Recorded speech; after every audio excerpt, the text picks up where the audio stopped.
White nationalism is bad, okay? The left and I agree. We agree that white nationalism is bad. We have different reasons.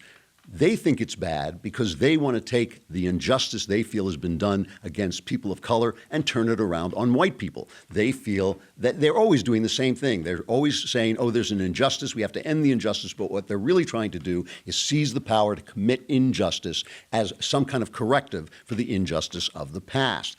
I think white nationalism is bad because it's stupid and wrong to make moral judgments about people according to their race rather than their actions, okay? Stupid to make moral judgments about people according to their race instead of their actions. Let's call that Rule 1. Do not make moral judgments about people according to their race instead of their actions. Rule 1. You do not violate Rule 1 because you don't want it done to you, right? The golden rule. Everybody knows he's an individual responsible for himself. He's not responsible to everybody who's the same color he is or that comes from the same country he is.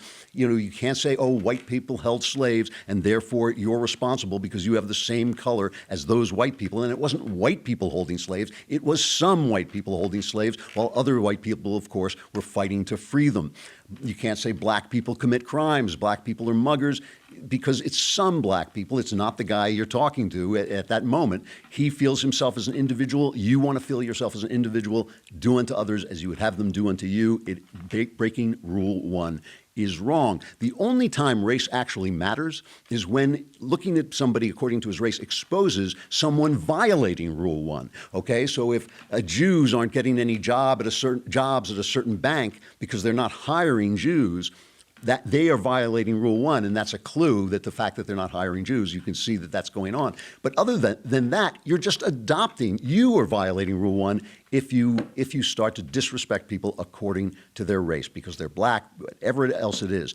That's why I'm against affirmative action, right? I don't think it's right to penalize Asian people or white people according to their race by giving credits to other people because of their race. I just think that's violating Rule 1. I'm against reparations because the person who's paying the reparations didn't do anything, and the person who is getting the reparations didn't suffer anything. I'm against Indian reservations. How about that one? I think they should be phased out. Why should they not just be full Americans at this point? It's just miserable on those reservations. It's bad for them. Why should we try to get rid of the sins of the past? And there were sins of the past, but you cannot fix the past. It just can't be done. And I'm against white nationalism for the same reason. My philosophy has benefit over the left's philosophy in that it makes sense. I'm against anything that violates Rule 1. But in their attempt to win power over the economy and speech, Democrats need disasters. That's what I was talking about before. If they can tell you that a disaster is coming, maybe you'll suspend the moral rules. Maybe you'll suspend Rule 1. You don't know. So they've got Russian collusion and evil Trump, and now it's white nationalism.